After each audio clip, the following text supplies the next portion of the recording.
परमेश्वर के अति पवित्र नाम को सादर महिमा देते हुए आप सभी का मसीह के नाम से अभिवादन। यूहन्ना का सुसमाचार 10वां अध्याय 11वां वाक्य इस प्रकार कहता है, अच्छा चरवाहा मैं हूँ। अच्छा चरवाहा भेड़ों के लिए अपना प्राण देता है।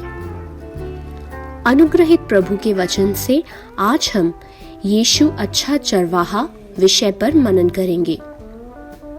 मूसा को प्रभु जब मिस्र में इजरायलियों को बचाने के लिए भेजता है, तब मूसा प्रभु से सवाल करता है कि फिरौन जब मुझसे पूछेगा कि मुझे किसने भेजा है तो मैं क्या जवाब दूंगा। उस सवाल का उत्तर परमेश्वर ने मूसा को दिया और कहा, मैं जो हूँ सो हूँ।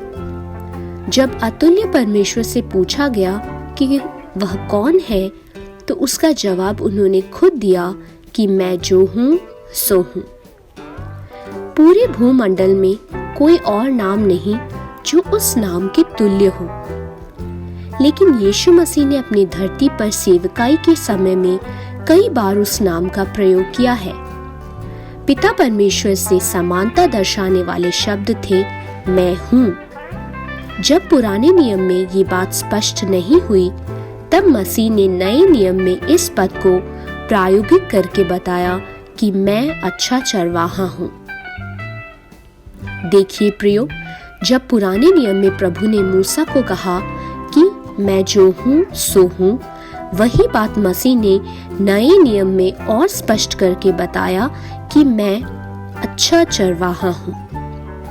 जिस प्रकार पिता परमेश्वर के साथ समानता दर्शाने वाले शब्द थे, मैं अच्छा चरवाहा हूँ, उसी प्रकार मसीह ने बाकी समय में मैं जीवन की रोटी हूँ, मैं दुनिया का प्रकाश हूँ, मैं पुनरुत्थान और जीवन हूँ, मैं मार्ग और सत्य हूँ, मैं साक्षात दाख की बेल हूँ।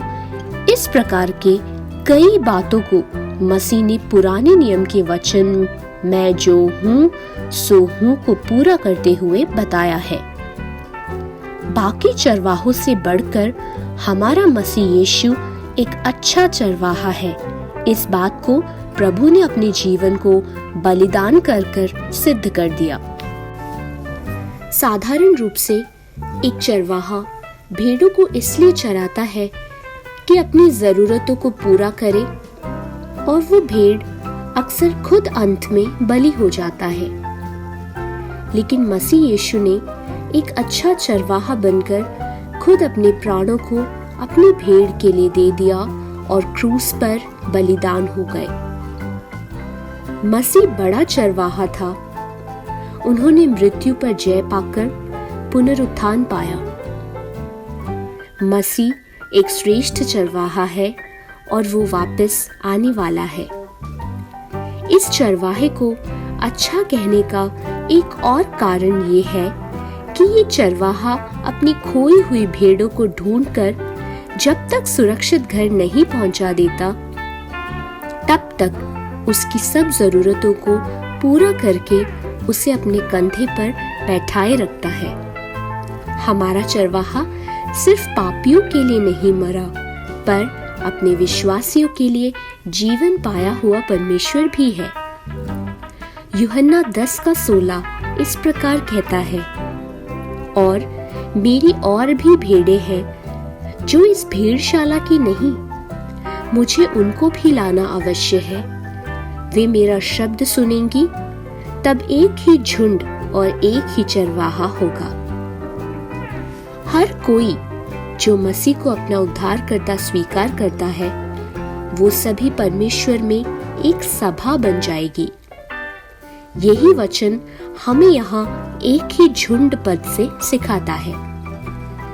इस अच्छे चरवाहे की श्रेष्ठता के बारे में हम यहाँ सीखते हैं। साथ में ही 16वें वाक्य में अच्छी भेड़ की विशेषता भी बताई गई है। वहाँ ऐसा बताया गया है कि वो मेरी आवाज सुनेंगे।